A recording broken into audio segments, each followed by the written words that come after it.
बिस्मिल्लाहिर्रहमानिर्रहीम। क़ायदे मतलब अल्ताफ़ हुसैन भाई आपकी खिदमत में आदाब सलाम पेश करता हूँ।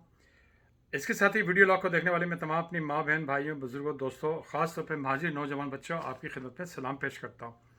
पाकिस्तान 14 अगस्त 1947 को कायम होने के लिए बना था, लेकिन 24 साल बाद पाकिस्तान कायम नहीं रहा।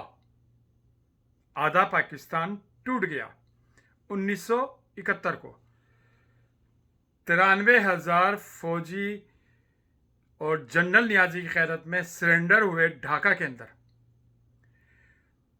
और इनको उसकी सज़ा मिली जो बंगाल के अंदर 1971 में बंगाली मशरिक़ पाकिस्तान जो पाकिस्तान का हिस्सा था वो इलेक्शन जीते, लेकिन इस जालिम यजीदी पंजाब की फौज ने, तासुबी इस्टेब्लिशमेंट ने उनकी जीत को तस्लीम नहीं किया। उनका कत्लेआम, उनके लूट मार शुरू कर रखी हुई थी।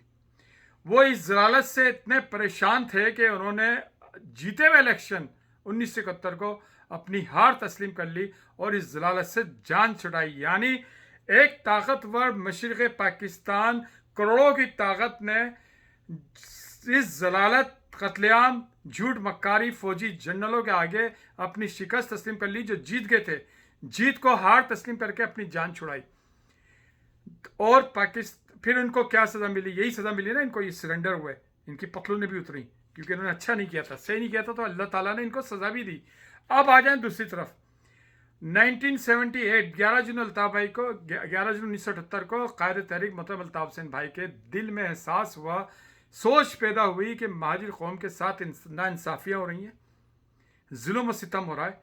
कराची जो पहले कराची के नाम से था, जो पाकिस्तान का कराची जो हिस्सा था वो था दारुल खुलाफा, कैपिटल था पाकिस्तान का, उसको उस टाइम इस्लामाबाद में मूव कर दिया गया 1965 में, आई थिंक 70 में, जो भी है।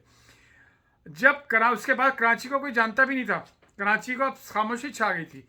लेकिन अल्ताफ़ हुसैन भाई की क़यादत ने 1978 को एपीएमएसओ की बुनियाद रख के, स्टूडेंट्स ऑर्गेनाइजेशन की बुनियाद रख के, और फिर इस ऑर्गेनाइजेशन को 1984 को कराची में महाजिर कौमी मूवमेंट के नाम से शहरी सतह पर लाके दुनिया भर में उजागर किया, जिससे पाकिस्तान के अंदर महाजिर कौम का नाम पूरी दुनिया के अवानों में सुना गया, जिससे कराची शहर का नाम उजागर हुआ। वो कराची जो खामोश, जिसका दिया बुझ चुका था, जो चर्चा था इस्लामाबाद का चर्चा होता था, कराची का चर्चा पूरी दुनिया में कहीं पे भी नहीं होता था। लेकिन अल्ताफ़ हुसैन भाई ने अपनी क़यादत के अंदर एपीएमएसओ बना के, महाजिर कौमी मूवमेंट बना के, गरीब मुतवस्सित तबके को ऐवानों में बेचकर वहां से फिर दुनिया के ऐवानों तक एमक्यूएम का नाम उजागर किया।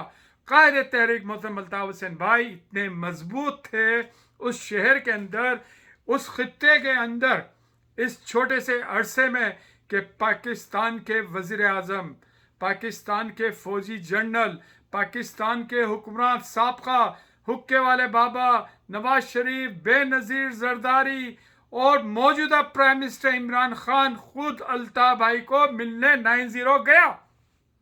और फिर उसने बयान भी दिया कि अल्ताफ़ हुसैन जैसे लीडर की पाकिस्तान को जरूरत है। आज वही इमरान खान, उस चचा का भतीजा जनरल नियाजी जिसने पाकिस्तान तोड़ा और 93,000 फौजी सरेंडर हुए, जो अपने आप को मुब्बे वतन बोलते हैं, पाकिस्तान के फौजी जनरलों, तुम्हें किसी एक ने अपने आप को गोली नहीं मारी, किसी एक ने शहादत कबूल नहीं की पाकिस्तान के लिए कि शहीदों में नाम लिखवाता। और लेकिन उसका ही भतीजा इमरान नियाजी पाकिस्तान पार्लियामेंट के फ्लोर पे खड़े होकर बोलता है कि अल्ताफ़ हुसैन को हम ड्रोन हमलों से ख़त्म करेंगे। तो कुछ समझ में आए मेरे महाजिर बहन भाइयों, मेरे बच्चों? अल्ताफ़ हुसैन इतना मजबूत है आज भी, जिसको 4 साल पहले बोल रहे थे कि ये बस अल्टरनेटर पे ख़त्म हो गया, लेकिन अल्लाह ने जिसको रखना है उसको फिर क्या बात है फिर उसकी। अल्लाह सुब्हान तआला कायदे मोहतरम अल्ताफ़ हुसैन भाई के साथ हैं, और ख़ास तौर पे अल्ताफ़ भाई को इस दुनिया में भेजे, अल्ताफ़ भाई को मज़लूम कौम की क़यादत संभालने के लिए, ख़ास तौर पे पाकिस्तान जैसे झूठे मक्कार तासुबी मुल्क के लिए, जिसकी नीचे से लेके ऊपर तक सारे लोग झूठे हैं, सारे जिम्मेदार मुल्क चलाने वाले झूठे हैं, मुल्क और कौम से मुखलिस नहीं है। अल्ताफ हुसैन की क़यादत इतनी मजबूत कि उसके पास 9-0 पे सबाते थे। अल्ताफ भाई जब लंदन आ गए तो यही वज़ीर आज़म, यही सदर, यही फौजी जनरल लंदन में जाना शुरू कर दिया। 30 साल से ये चीज़ें चल रही। मेरे भाइयों, मेरे बच्चों, अल्ताफ हुसैन को समझो। अल्ताफ हुसैन आज भी वो ताकत है कि जिसके साथ इतनी बड़ी क़यादत ने धोखा दिया। अल्ताफ हुसैन ने जिन पे भरोसा किया, जब हमारी माँ बहनें टेंट लगाए बैठी हुई थी, हमारे हज़ारों साथी शहीद हो गए, 25,000 से ज़्यादा। हमारी शोधा यादगार को भी शहीद कर दिया। हमारी माँ बहनों को कब्रिस्तान में नहीं जाने दिया जाता, हमें शोधा दिन नहीं मनाने दिया जाता। अल्ताफ हुसैन इतना मजबूत है, अंदाजा लगाओ। इन्होंने, मौजूदा प्राइम मिनिस्टर ने फौजी के कंधों पर बैठकर गन और बंदूक की ताकत से 14 सीटें कराची के लिए, महाजिरों को निस्त नाबूद करने के लिए। जो गद्दार बोलते हैं ना, हम महाजिरों के ग्राउंड पे खड़े हैं, क्या खड़े हो तुम? अबे अल्ताफ हुसैन ने तो 50-50 सीटें जीत के ठुकरा दी सारी। नहीं मांगे इनके बक्से, नहीं लिए इनके पैसे।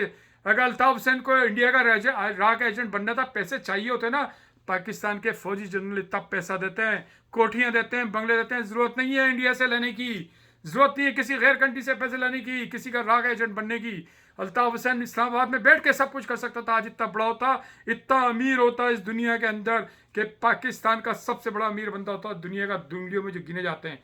ठुकरा दिया उसने अपनी सच और महाजिर कौम की अकीदत, मोहब्बत और मजलूम कौम की के एक साथ मुत्तहिद रहने के लिए। उनको, उनके साथ उनके जितने भी मुश्किलात हैं दूर करने के लिए अल्ताफ भाई ने अपनी ज़मीर का सौदा नहीं किया। तुम ज़मीर फरिश हो।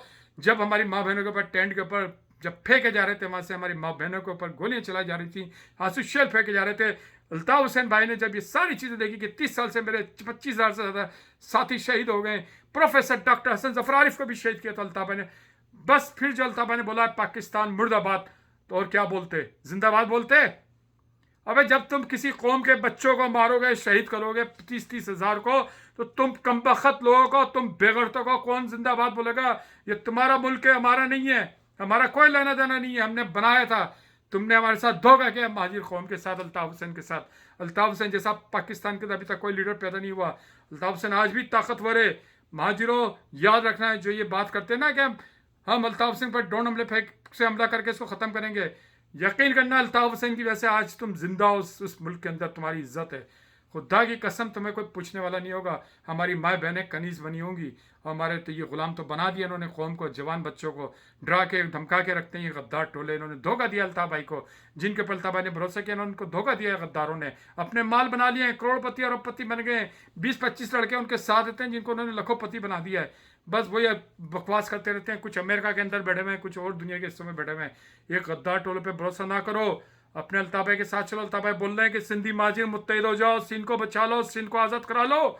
सिंध आज़ाद होगा तो 20 सूबे बन जाएंगे, सिंध आज़ाद होगा तो दूसरा दुबई बन जाएगा। सिंध किसी का गुलाम नहीं है। सिंध के अंदर हर वो चीज़ें जो दुनिया के किसी मुल्क को चाहिए होती हैं, पोर्ट से लेके इंटरनेशनल एयरपोर्ट से लेके पहाड़, ज़मीन, सोना, चांदी, तेल, समंदर, सब कुछ है सिंध के अंदर। सिंधी बन जाओ, सिंधी महाजिर भाई भाई बन जाओ, मुत्तहिद हो जाओ। अल्ताफ भाई, आप सल्यूट करता हूँ। 22 अगस्त का नारा आपको सल्यूट करता हूँ, हम आपके नारे के साथ हैं। अगर हमारी महाजिर कौम, हमारी सिंधी कौम या मजलूम बलोच पश्तून कौम के कत्लेआम होता रहेगा, हम ऐसे पाकिस्तान को मुर्दाबाद कहते रहेंगे। जो फौजियों का पाकिस्तान है वो मुर्दाबाद है। हम ऐसे पाकिस्तान को नहीं मारते, और न ऐसे झूठे मक्कार फौजी लुटेरों को जो मादनियात बेच दी, हमारे कश्मीर भाइयों का सौदा कर दिया, हम ऐसे फौजी जनरलों को भी नहीं मानते। शर्म करो, हमारे पैसों से पलते हो, तुम्हारी वर्दियाँ, तुम्हारी ताकतें महाजिरों, बलोचों, सिंधियों, पश्तूनों के पैसों से पलते हो तुम। जिये अल्ताफ हुसैन भाई, जिये महाजिर, जिये